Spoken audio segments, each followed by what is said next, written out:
What if there was a place created to help you connect to a happier and healthier version of yourself? Welcome to 3Roots, a new utopia of healthy living in the hills of Sorrento Mesa. A new community of connectivity and sustainability designed to care for the people who live in it. Charge your EV and your imagination with holistic living inspired by a balance of wonder, wellness, and wisdom. All the natural ingredients to thrive. Unplug and recharge with an abundance of paths, parks, playgrounds that spark the imagination. Stroll downtown and savor new flavors among an eclectic mix of boutiques and bistros.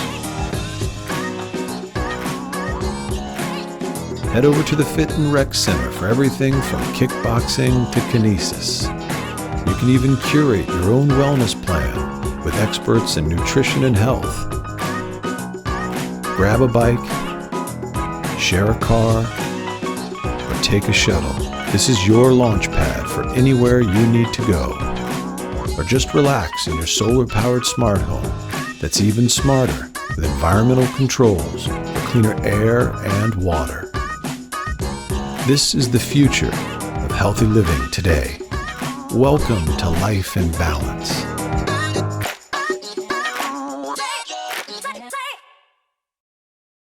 Love that. Exactly. Thank you so much. That is a fantastic little treat, sneak peek. I kind of want to live there. So we are going to ask the questions in no particular order of the gentlemen. I'm going to start with you, Robbie, and then the other two can chime in if they feel the need. The first question is, the perception is that this community is 3 different companies who are collaborating together versus what we are used to, which is a master plan community with one master developer who invites guest builders to come in and build homes. So how was 3Roots created, and how did the 3 companies come together? That's number 1. And does each company carry a different role? And if so, what are the roles of each one? Robbie. Yeah, thanks. It's good to be here this evening and talk about this project. This is without a doubt 3Roots. We started off calling it Carroll Canyon, and then it merged into the marketing name of 3Roots. This is without a doubt one of the most exciting projects I've ever worked on in my career. Like a lot of things in this business, it's about relationships. The seller of this property was Hanson Aggregate. It's been a mine, an aggregate mine for probably in excess of 40 years. Fenton was an owner for a while, and then Hanson bought it from him. And the parent company is Heidelberg Cement out of Germany. And we had bought a piece of property from them over in San Marcos called Rancho Tesoro, which we did with another builder. And that was a total of 346 units, which all of those are sold and closed now. And then there's another 220 units that are about 75% done in the city of San Marcos. And really, Heidelberg Cement, Hanson Aggregate they didn't have a lot of trust with builders over the years. They don't have a lot of experience with them because they're aggregate miners. And, most of the people that start these projects aren't there by the time they reach the end of their economic life. So they're really just looking for somebody that will perform on what they say they're going to do. And we did in San Marcos. And right after we closed on that piece, we asked them whether they had anything else in San Diego. And they told us about this property, and we went down the following week. That was 6 years ago. And we immediately said, we're interested in this. And they said, well, we're still a ways away from selling it. So we just tracked it, stayed in touch with them. And their regional president got a hold of us and said, we're going to take this to market. They'd already hired a marketing team. And so we thought, we can't do this by ourselves. And at the time, Ryan Green and Bill Ostrom were Standard Pacific. and then they became Cal Atlantic and subsequently Lennar. I think we had 3 different partners before we even had a partnership.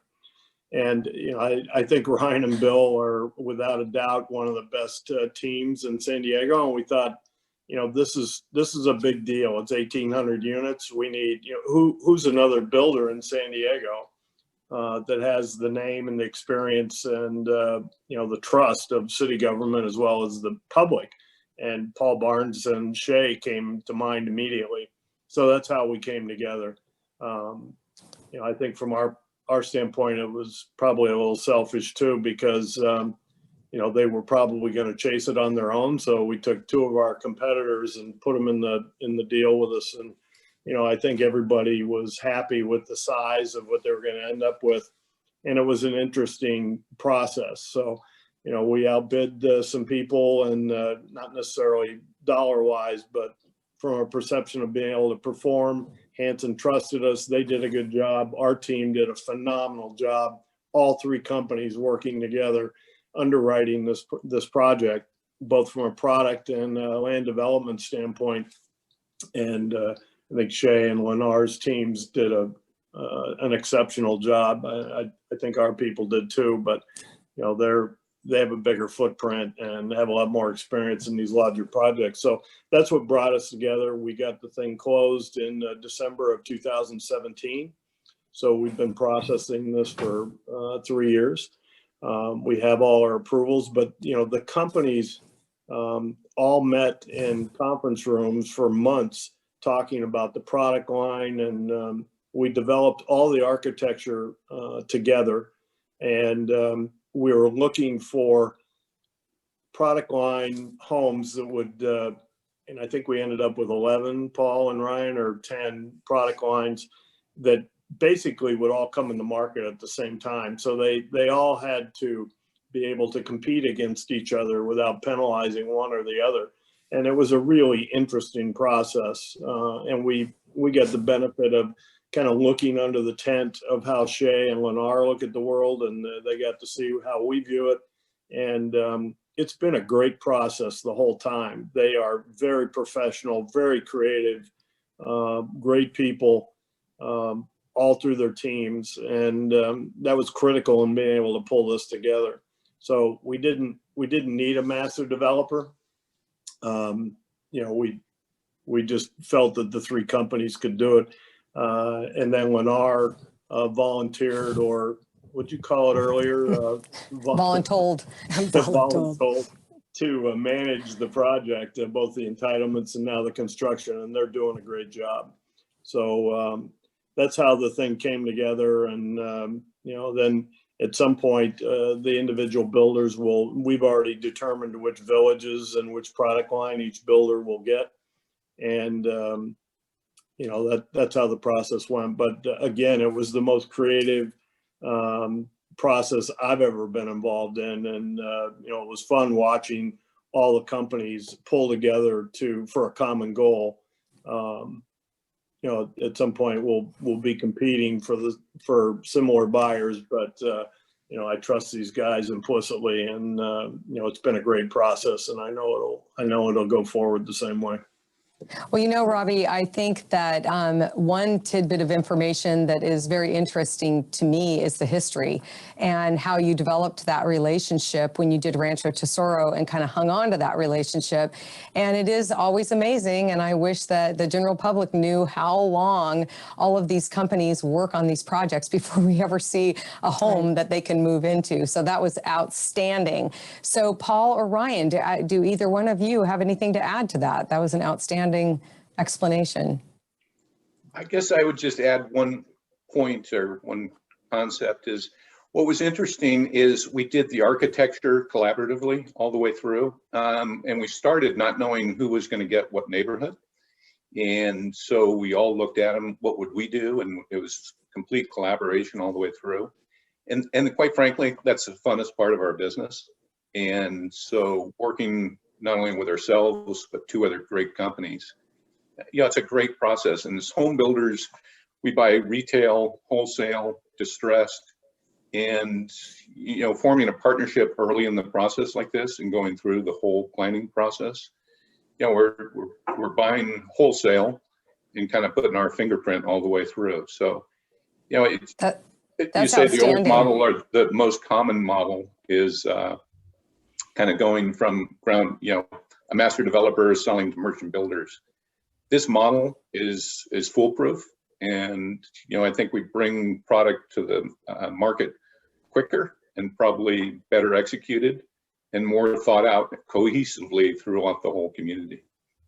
So I think you referred to kind of the traditional model. Those will still exist, but I think this model will also exist. And I think in the end, you bring it to market quicker, and I think it's more cohesive. Well, this is fantastic. It's the first time I've ever seen anything like this. It's so great to be involved in that. So Mary, did you have a few questions to ask as well? One of the questions in terms of determining your demographics for the neighborhood, and wondering how was that done, and how do you feel that the community approach like this sets it apart? Guys, you want me to take this? Yep. It's interesting. If you divide San Diego County, basically drop dead in the middle from Oceanside to the border, this is basically right in the middle. And then the urban zone east-west, this again is right. We calculate out, you're like a mile from ground zero of the center of the county. And we also have the smartest folks in San Diego County just to the west of us, and slowly actually circulating around this site. You've got Salk, you've got UCSD, you've got Qualcomm, you've got all these institutions that are really setting the world on fire with their research and their product and everything else. So we're positioned just fantastically. So when we were designing product, we were really looking at that and saying, what does this utopia of great buyer pool that are right at the doorstep, that no longer necessarily have to get on the I-15 or the I-5 to commute to where they live. In the future, they'll be able to ride their bikes to Qualcomm or different locations, work locations right in this immediate area. And so you looked at that, and it was it's a great circumstance to be in. It is the ultimate infill community, right next to the smartest brains in San Diego County, if not the whole state. Yep, it's an amazing, amazing location. And one of the things that really struck me was the wellness component about it. And Paul, I know we've chatted a little bit, but wondering how that's going to roll out and the implementation of the marketing for that component. If the traditional, let's go to the golf course oriented master plan community, that was kind of the center, and that was foregone era. But we kind of replaced that public amenity with a wellness ethos. And we did it, we started this before COVID. So we really started early in this process of looking at how people want to live, how they want to, mature, and how they want to, be better people by living in their community. So we really looked at, the health club aspect, different aspects of it, wisdom, wellness, those different aspects of it. And, we've made a commitment, the three builders, to complement our homes, looking at the future of, air quality, water quality, different aspects of it. And we've all committed, hey, this is what the future of home building is going to be. We're going to be on the early rung of this, and let's get after it. So I think we're going to have a professionally managed health club that's not only going to have the traditional, weights and exercise equipment, but they'll be coached on meal planning, all aspects of your life, and not just fitness, but mental health. There'll be reflecting pools and things like that. So it's really going to be a community that looks at people holistically and how do they want to live. And, if they're not top their game and their prowess in athletics and stuff like this and health wise, but hopefully they'll live in an environment that kind of helps them advance that. And, now you add COVID and it kind of amplifies it through the lens of how it'll be perceived by the public. Yes, most definitely. It reminds me of a retirement community, but you don't have to be retired. Yeah, exactly. So, Ryan, looking at the sales process as a combined effort, how is it going to be launched? Will it open up out of one sales center? When models are built, will each of the sales teams then move to an actual office, or is that being handled differently as well? So we're not going to have a collective sales center per se. We're going to have an information center that we're working on right now. It's actually, we have a trailer out in the front of the property off of Camino Santa Fe, where all three of the home builders are going to use to collect, to share the story of the 3Roots, the wellness, the parks, the sports park, the recreation centers, and all the attributes that we're going to make this community so beautiful. And once we get to a point where we've been able to start our own models, or we decide to do sales trailers, whichever each of us decide to do, then we will go off in our own direction, and then we will take the data that we've collected together and we'll distribute it out, and then we'll let the prospective purchasers make the decision on which communities they would like more information on. So we're going to work together to tell the story. Everything we've done from 2+ years ago on has been about us doing this together. We knew at some point we'd have to break the chains, but we're going to put it right up to the wire before we do that. We've planned our model locations together to make sure that they make sense to both separately and collectively. Paul's put together a whole micro model center for 2 or 3 of his neighborhoods in one place. I have a sales trail in one place, and we're sharing that information and making sure that it's not going to compromise either of our efforts, but at the same time that allows us the independence that we're looking for. So it's going to be an exciting new venture for us, but so far, every step of the way, we've had our differences of approach and opinion, but I think that's what's really made this community better. And I think that's the same. I believe that's absolutely the same case for the information center that we're building right now. It should be open here in February. So Ryan, I'm going to direct this at you. How do each of the models and neighborhoods differ? Because I'm assuming it's not the same product all the way through. And how are the product sizes and specs determined? And we also have a question in the chat. Was it difficult to carve out products for each of the builders? So Ryan, if you could start that, and then if the other 2 gentlemen would like to add in. Robbie hit the nail on the head. We spent many months working on the product, with the whole focus being on how can we make sure to broadly serve the entire public and all the buyer profiles and spectrum that we see each day. We didn't want to have just this very narrow bandwidth. At the same time, we want to make sure that when we ultimately ended up with our neighborhoods, our respective neighborhoods, that we didn't end up cannibalizing each other. So everything we did, I think Paul alluded to this, or mentioned this, is that we went into the design saying, would I set this up if it were all mine and I had to sell all of them at the same time? So that when the time comes that we have to differentiate or share the communities back to each other, or assign the communities to each other, that each of us is happy with with the output of what was derived. So we designed all 9 neighborhoods with the intent that I might get number 1, I might get number 9, I might get number 6, don't know, but I'm going to be happy with it. So each one of us was sitting there staring at each plan saying, I don't know if this will work. This doesn't work with my platform. How do I adjust this? And then when it was all said and done, which took a very long time, we ended up having 9 different distinct neighborhoods. We have 3 attached. We have 3 detached condos, and then we have 3 traditional single family.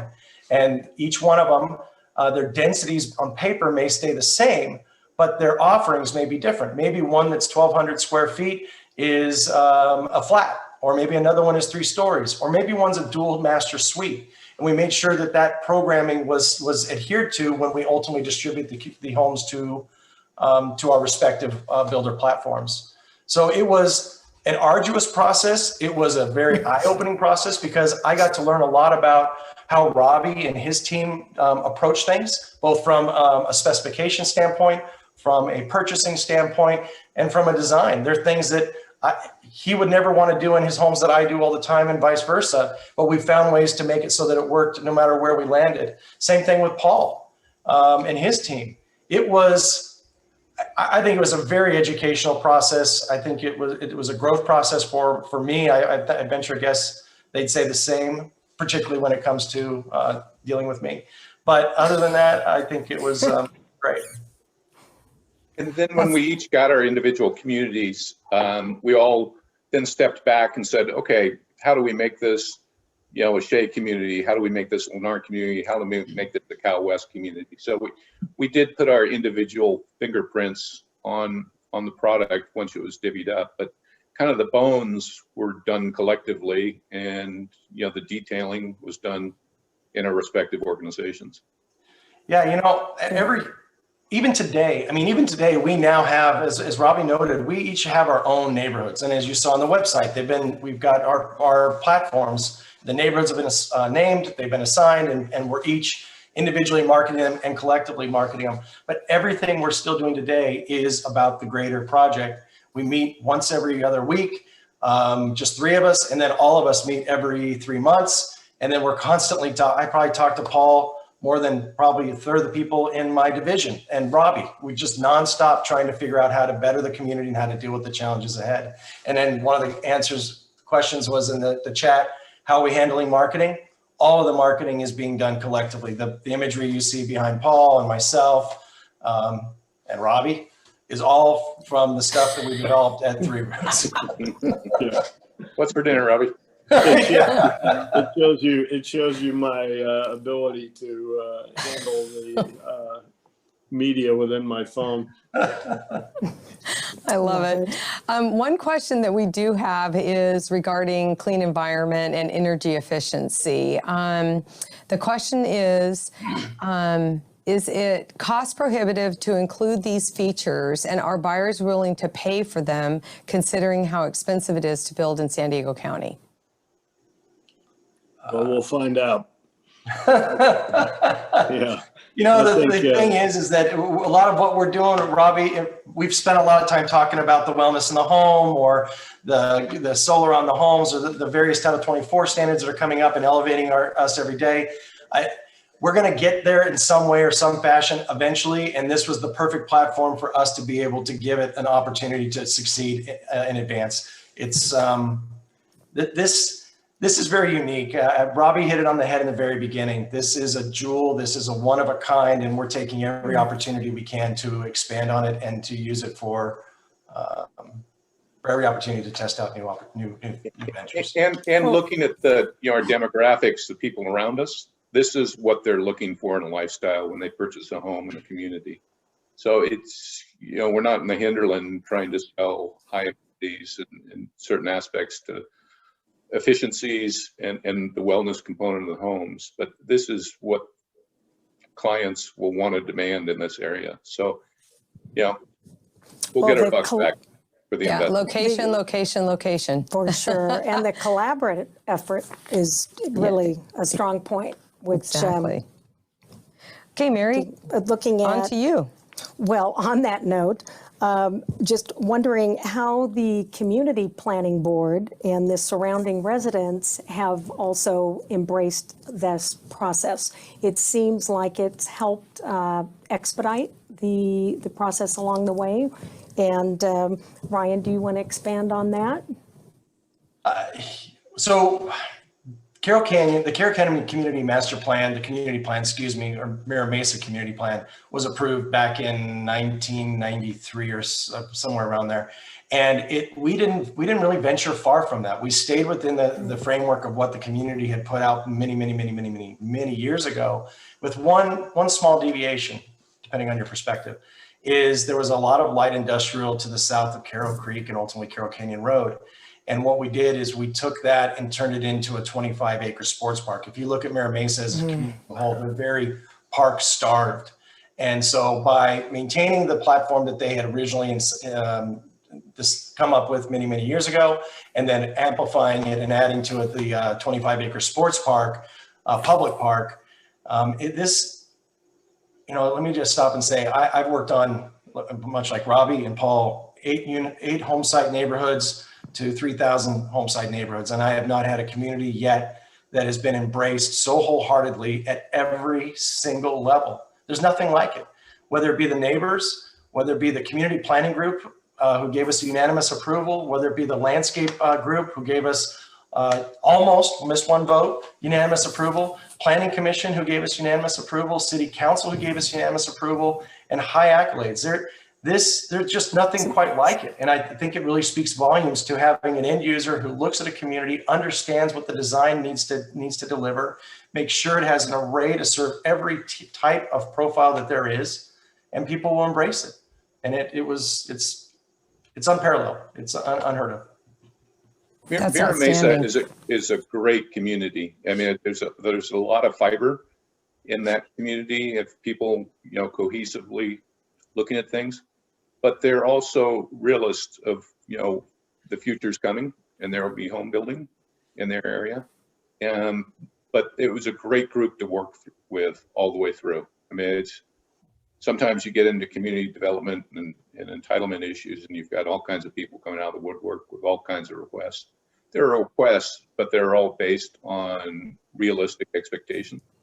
And there wasn't one group that was not collaborative in making 3Roots come to fruition. That's outstanding. So how did the group go about addressing entitlement fees and that processing? Paul? Well, we're going to pay the fees. Lennar took the lead as manager, and they shepherded it through. And, there's a lot of late nights with community members, community groups, with different park committees and things like that. But we really, we had a couple of evening beer events at local breweries, invited the public, had a lot of design charrettes early to kind of look at some of the requests that they had for the community. And, it was just working through that process and making sure that we didn't either shut the door or turn our back on any of the community representation. And there's a lot of hand holding through the process.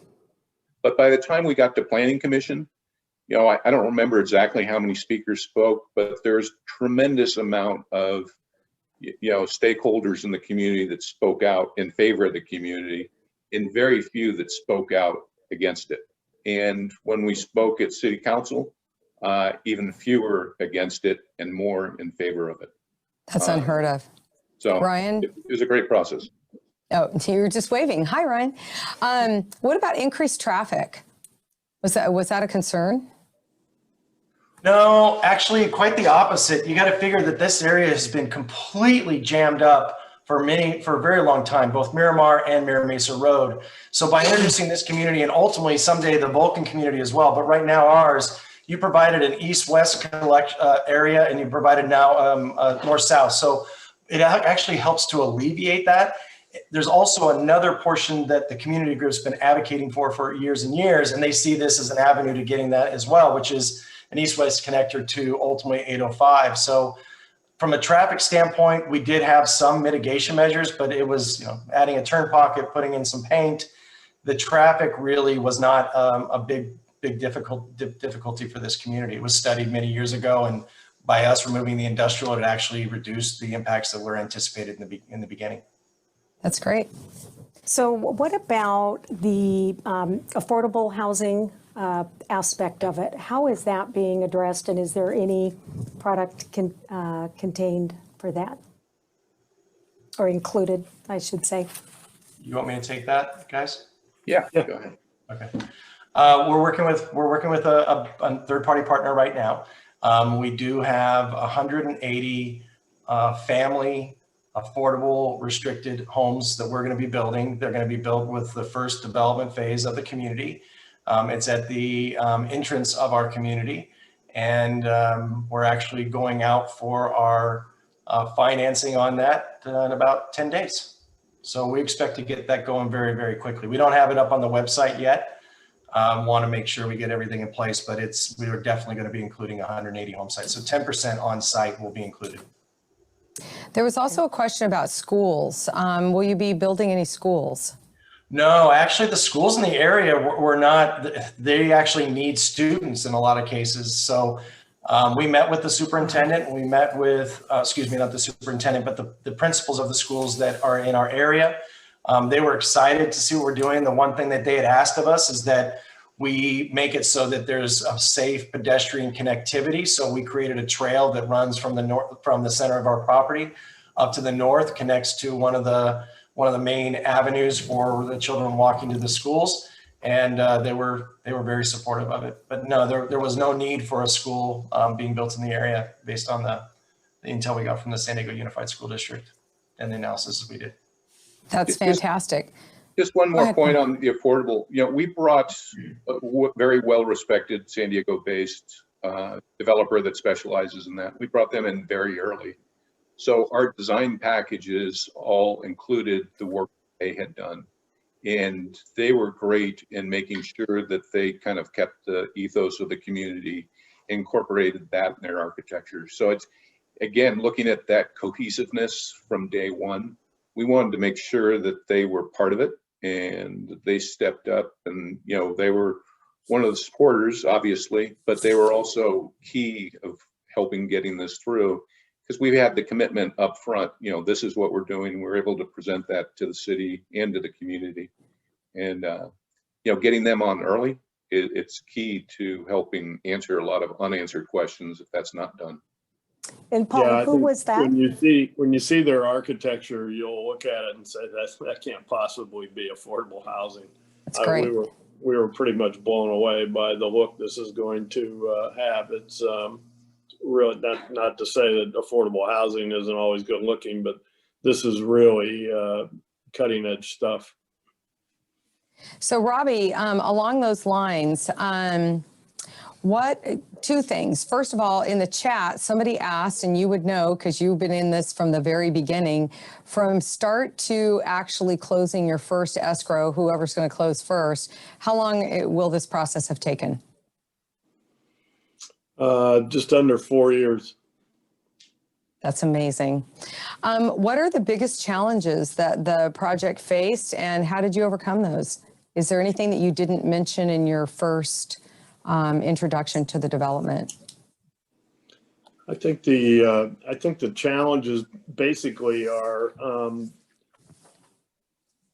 anything you develop in the state of California is going to have its challenges just because of CEQA and all of the things that you have to jump through in order to get these projects approved.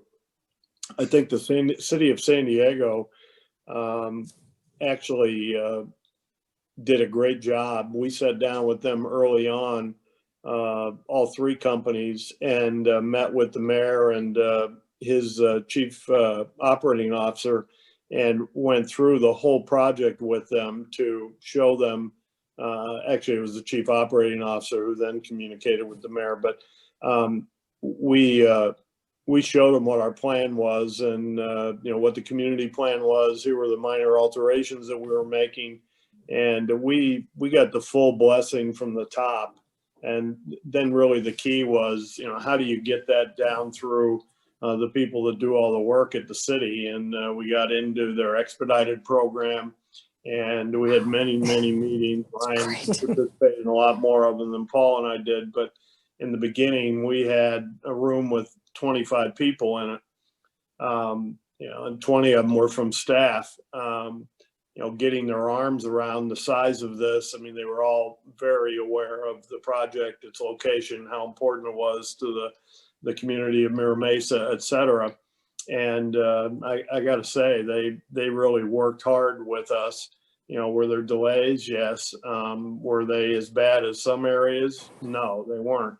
And I think the last year we got thrown into the COVID part of it, and they weren't down for very long. They still participated and got our stuff through. So I think the challenges, other than the size of the project, were overcome by what Paul and Ryan have been talking about, and that is what we created.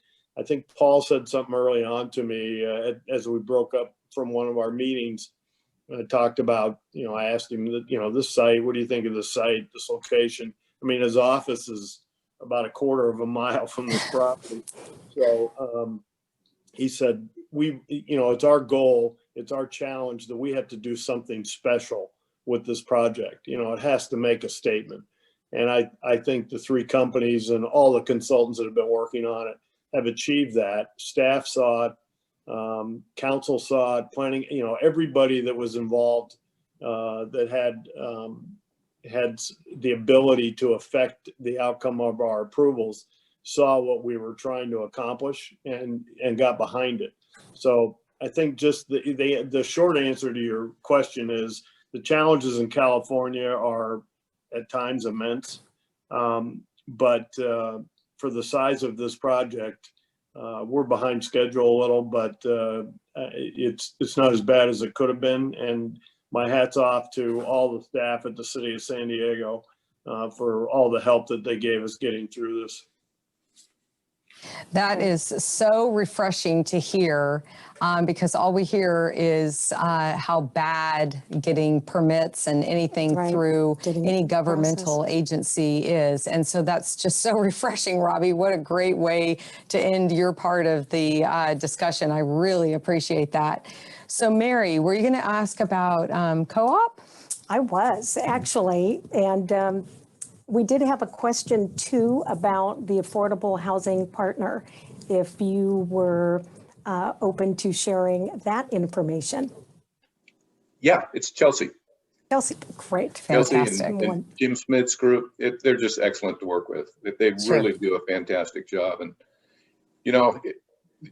it's a Rubik's Cube for how they finance their communities.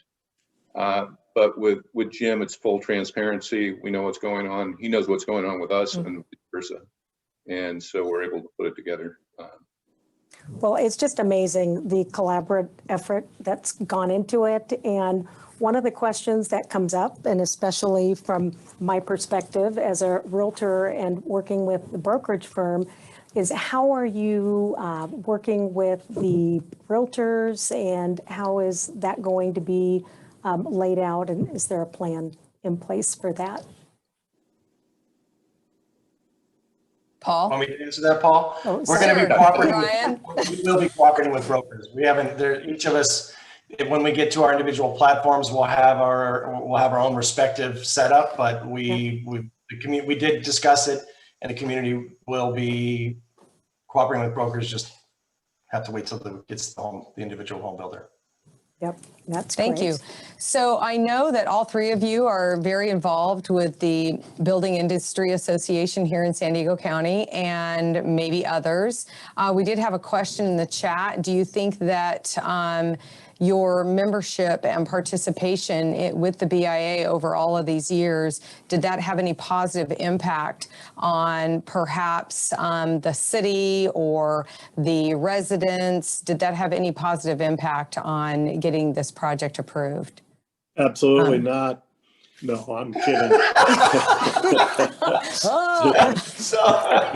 Did Matt Adams write that, or who at the BIA wrote that question? I believe that was Lori Asaro. Yeah. No, aren't they at a lunch or a cocktail party somewhere? I think the BIA is always helpful. I mean, I don't think Paul, I think, has been more involved, I think, than Ryan, but, I think they're kind of in their charter is that they don't necessarily get behind any one project, but I think their efforts, they work very hard with all the local governments to try and streamline the process that I described earlier that's become incredibly cumbersome. And as it relates to COVID and, Lennar helped immensely, as did Shay and we participated some along with the BIA to keep, us essential as an industry in San Diego and implement a COVID policy that I know the BIA is firmly behind and our companies all took it very seriously and have embraced it. So, yeah, I think that the BIA has always been a positive influence as I see it, and we appreciate all of their efforts. Yes, I agree. Thank God we were all considered essential, kept us all working. Paul? Well, I was just going to say, the BIA does a fantastic job lobbying for our industry. And, you think if they were not there, it would be a catastrophe. All the roadblocks that we face, and Robbie did a great job of, how we got some things through and stuff. But, day in, day out, things are there that are impeding our progress towards delivering home ownership to the community or apartments or anything. And if we did not have that advocacy on a umbrella circumstance, we might as well give up if they weren't representing us. And Paul, I think that's a really important point to share, because especially as we look at our different industries, new home construction, and tonight we do have several resale brokerages on and a few new members to our BIA and to even SMC. And I think it's great that you're able to share this perspective of what it's bringing into new construction and what provides our inventory for our sales process with clients and helping to them understand. So they are so integral to our mutual success of everyone that's in our industry of real estate. I mean, they really are, and they're tireless workers too. Yep. And anyone on this call that happened to sit in on the Build Pack event last night with Todd Gloria, we are very fortunate to have another mayor that really wants housing and wants development in our city. So I feel good about that. So that's a great thing. So it's a great community, and it's an exciting venture that we've got coming. And seriously, you guys hit the nail on the head. It is right smack in the center of the city of San Diego, and it is absolutely fantastic. So I want to thank everyone for sharing your valuable insight. And just a reminder to our viewers, we are trying to get a survey together to send out just to get your feedback on, did you like the format and so on and so forth. And Mary, I think you wanted to close us up. Absolutely. And again, just a reminder to the BIA members, invite your people to get involved, to join a council and really learn about what the BIA is doing. And our Sales and Marketing Council is a wonderful venue and group of people, and gives exposure for our National Sales and Marketing Council. And we are well known as the award-winning fun council at the BIA, so there's never a dull moment. That we are. And if there are any further questions, and if you'd like more information, please reach out to us, send us a note. And let's see, do we have any more questions in the chat? Or yeah, there's one. Someone asked what is Matt Thorne's involvement? Robbie, it says it right there. I swear to God. It does. I saw that. It must have been from his wife. Unless he's married to Jeff Myers. Say that Matt Thorne is, big part of our company. He's been with us for 16 years. He reminded me the other day, and he was instrumental in helping us create the relationship with Hanson Aggregate, and he's one of the futures of our company, and he's really enjoyed working with Ryan and Paul and their whole staff. And I think it's there's a bunch of people at Shea, Dennis and his whole crew, and Ryan and Bill and Alex and Rick, and it's just, the names go on, but I'm very proud of what Matt's accomplished in this deal and the way he's interfaced with the two builders. Yeah, Matt's been key through this whole thing. From day one to today, about an hour ago, getting off the phone. He's been there the whole way through, and certainly helping advance every aspect of it, and the community's better because of his involvement. What a great opportunity. So exciting. So we'd also like to thank Pat Sutter, who is our SMC board president and the 2021 board of directors. Thank you for your support and giving us this opportunity to interview these three esteemed gentlemen. One other thing I'd like to add before we close out, Erica Moody just posted that we won gold for 2020. Our Sales and Marketing Council won gold. Yay. Yay. So do any of you gentlemen have anything else we didn't cover that you would like that you'd like to add? Well, if you're tired of where you live, come buy a house at 3Roots. It's going to be a phenomenal community. Great plug. Ryan? Live3roots.com. Go visit and you'll see the floor plans. Excellent. Well, thank you all very much. And we really appreciate your time and your knowledge and your energy. Yes. And we look forward to touring some models. Thank you for your interest. Bye, everybody. See you later. Bye-bye. Bye.